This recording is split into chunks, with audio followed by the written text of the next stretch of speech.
Speaking for me personally, the last year of my life has been dominated by the circus that is pro wrestling.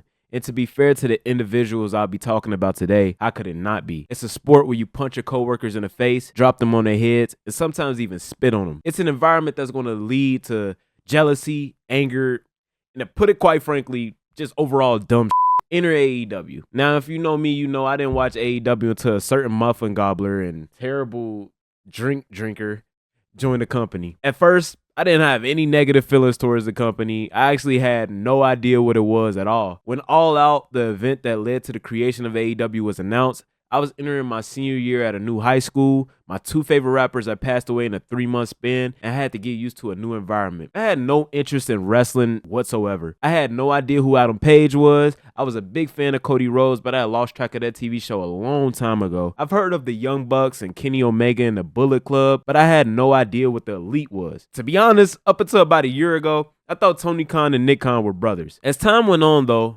somewhere down the line, I got back into wrestling. After fan highlights such as Kofi Mania, Edge's return after 9 years of retirement, and the debut at the Firefly Funhouse, I was getting more and more invested in the wrestling. Although I have fond memories of these events, the aftermath of them reminded me why I stopped watching wrestling in the first place. Such as lackluster championship reign capped off by Kofi Kingston losing his WWE championship to Brock Lesnar in less time than it took for me to write out this sentence, or Edge having an hour-long asthma attack of a match with Randy Orton in no crowd whatsoever, and Vince McMahon ruining the greatest wrestling gimmick since The Undertaker and Bray Wyatt's The Fiend. And when he tried to make it up to Bray Wyatt, he threw a world title on a character who didn't need it in the first place, just for him to lose that said title to Grandpa Bill Goldberg in less time it took for me to type out Grandpa Bill Goldberg. It was a very long time since anything in wrestling made me feel like a kid again for a sustained amount of time. That was until the boy, the tribal chief, Roman Reigns returned and finally turned heel.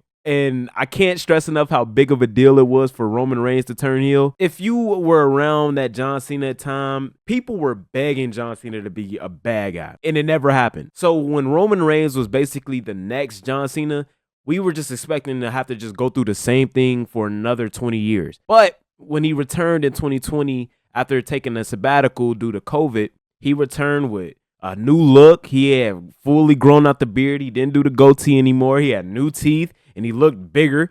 And then he had Paul Heyman with him, and it was just amazing. Like, it was good. Like, very fucking good. So I got back into wrestling. Something told me to check out what AEW was doing. Then I see Tony Khan, and then Then I see Chris Jericho out of shape and falling off cages into cardboard, and I'm like, Then I see Cody Rhodes taking a chair shot to the head, and I'm like, I'm good, until I see this picture. Then rumors start swirling that Punk is returning to the ring. Not for WWE, but for AEW. I immediately felt the feeling that I can only explain as cautious optimism.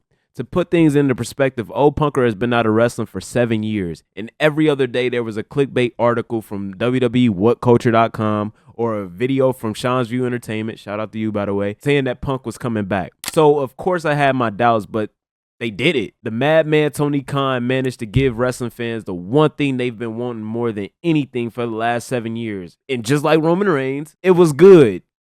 Like, very fucking good. For about 9 months.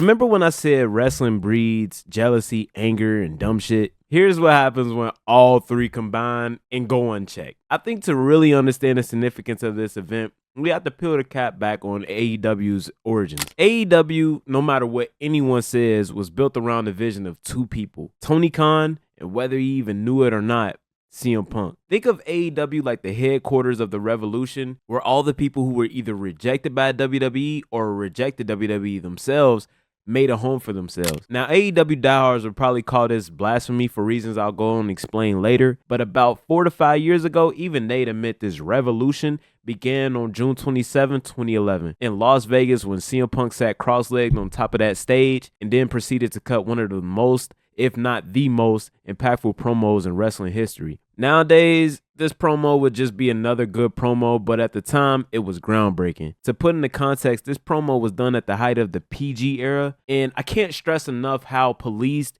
and overly scripted everything was in WWE at the time. WWE's writers would write what you said, facial expressions you made, when you made them. I wouldn't even be surprised if there was times where they tried to script what you thought. There was no cursing, no mention of other wrestling companies. You couldn't even say hospital. You had to say local medical facility. To be fair, I think they still say that today, but it's fucking ridiculous. Like, just say hospital. So when Punk cut this promo, it was, to put it lightly, a breath of fresh air, and it worked. Punk immediately became a mainstream star, reaching a level of fame that only a few wrestlers have seen. I'm talking the likes of Stone Cold, The Rock, John Cena, Hulk Hogan, Undertaker, Shawn Michaels, Triple H. This promo bumped him up to that status. He was never meant to be that guy though. WWE at every level he was at seen no potential in him, being no more than second place. And to be fair to WWE, how could they not? He was the first of his kind. Yes, there was independent stars before him to come into WWE to have success, but none of them reached the heights in the independents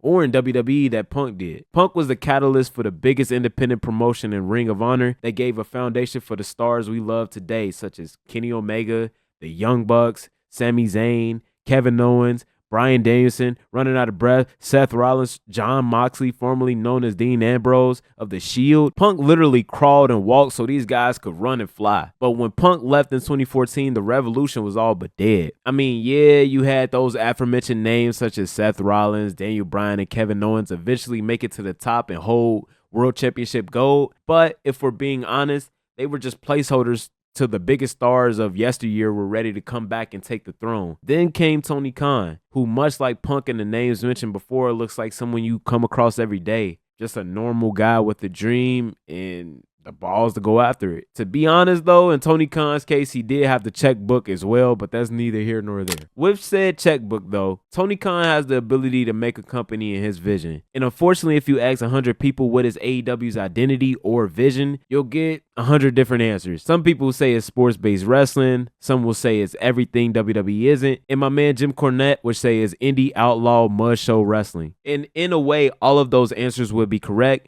But one thing I think we all could agree on is this company was built around the prospect of CM Punk being his main character. Punk was supposed to be AEW's quarterback. He was supposed to be their point guard, what LeBron James is to the NBA. Fuck it. He was supposed to be their John Cena. That didn't work out though. In 2019, things fell apart for God knows why, but it led to the revolution stifling. Yes, you have these independent stars and legends such as Chris Jericho, but said independent stars are just stars to a niche audience, and Chris Jericho from 2 decades ago, or even a decade ago, or even half a decade, not even a year ago. Chris Jericho is bad. So you can't depend on Chris Jericho to bring you to the heights that AEW needs to be to compete with WWE or just even uphold a revolution. So as time goes on and ratings slightly decrease and overall interest in this company is dying, the revolution is fizzling out at worst and not moving forward at best.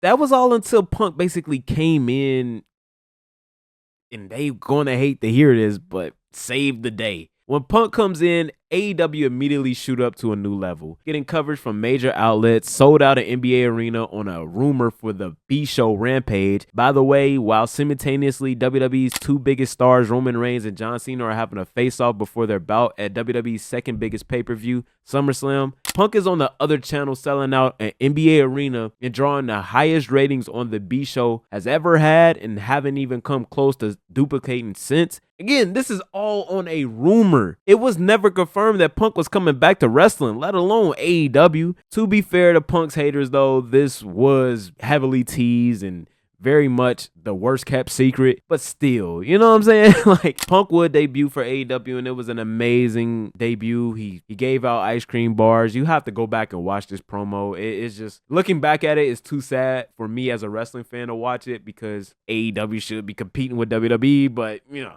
it was an amazing debut. And he went on to have an amazing match with Darby Allin, immediately boosting him up as one of AEW's new biggest stars. And Punk would continue to go on and do this. Although Punk proved his star power, he had no problem working the undercard, often appearing on the B show, or if he was on the main show, Dynamite, he would be in the middle, rarely involving himself in the main event. But of course, eventually he would have to take his rightfully place as the head of the table in AEW. This time would come about 9 months into his AEW career, where things were going great. He just came off an all-time feud with MJF. Me personally, I think the best feud in AEW history, the best program in AEW history, some of the best character work in wrestling, period. It was amazing, and I think it's something that even if you aren't a wrestling fan, you can enjoy because it mixed real life stuff in with this crazy world of wrestling. Me personally, I really enjoy it, and even after all this aftermath, I can still go back and watch that feud and enjoy it and notice new things, and that's the beautiful part of wrestling in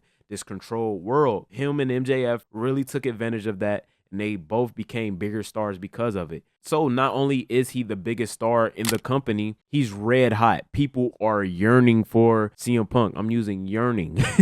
People actively want him, so it's time for him to take his crown. And if I can, I'll apply articles somewhere on the screen. Punk didn't even want the world title, but Tony Khan really wanted him to have it.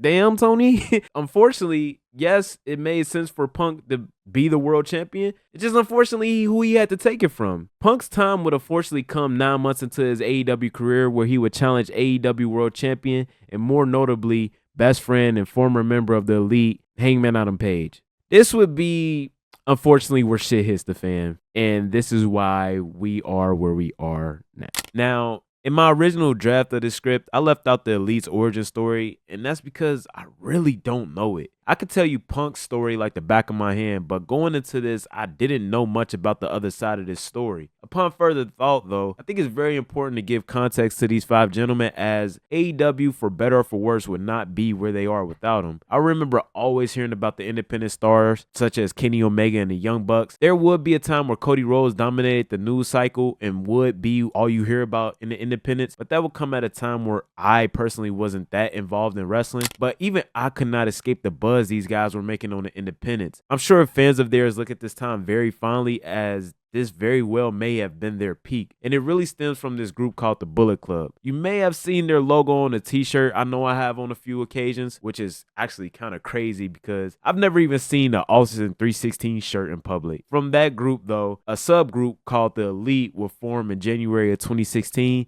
with the OGs of the group being Kenny Omega and the Young Bucks. Then further down the line in October of 2018, two people who would, you can make the argument, cause the craziest domino effects in wrestling history would join the staple. These two men being Cody Rhodes and Hangman Adam Page. On one hand, you got Cody Rhodes. Now in 2024, he's a back-to-back Royal Rumble winner, one of two wrestlers to main event 3 WrestleManias in a row, and is a current WWE champion. This wasn't always his trajectory, though. At one time, he was just a stooge for Randy Orton, and along the way, somehow became the understudy for his brother Goldust when he was cursed with the gimmick of Stardust by WWE. He would eventually take his career into his own hands in May of 2016 when he announced on Twitter that he requested his release from WWE, which was crazy because, again, this company was so policed at the time that they monitored everything you tweeted. For somebody to just request their release and then not even be granted it, but then like let the crowd know like, yo, I want to leave. So of course he would be granted his release. And this would go on to be the greatest decision he could ever make, because if he never left, he would have been Kofi Kingston, a career mid-carder who may or may not have one reign as champion if he's lucky. Now, that's no disrespect to Kofi Kingston, but like I said earlier in the video,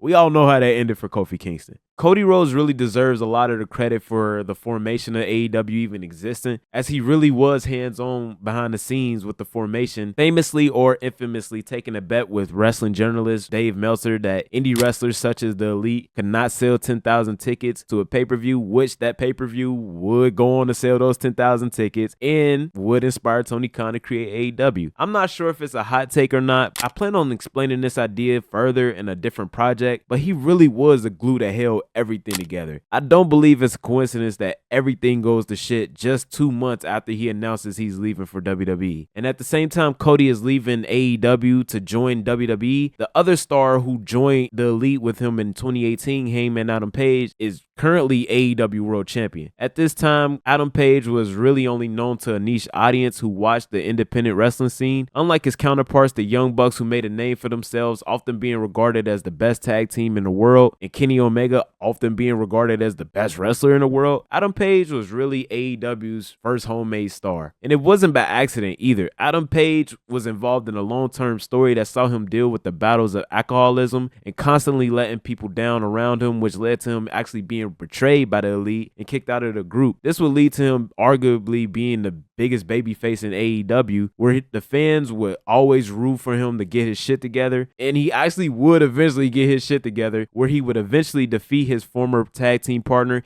and co-tag team champion Kenny Omega to become the AEW World Champion. It was a beautiful story, as even I, who hadn't been paying attention to AEW that much, was rooting for him to win. Unfortunately, this would be the peak of his reign, though, as even AEW diehards would be hard-pressed to call this reign anything but underwhelming. A mixture of bad booking and the crowd's focus being pointed towards what I believe, again, best thing to happen to AEW, CM Punk and MJF's feud, that literally lasted the entire reign, and some interview answers that would really backfire. More on that later. I think you listen to it. Adam Page really fell from grace, and in hindsight, it may be the catalyst for him doing something that would change the trajectory of wrestling forever.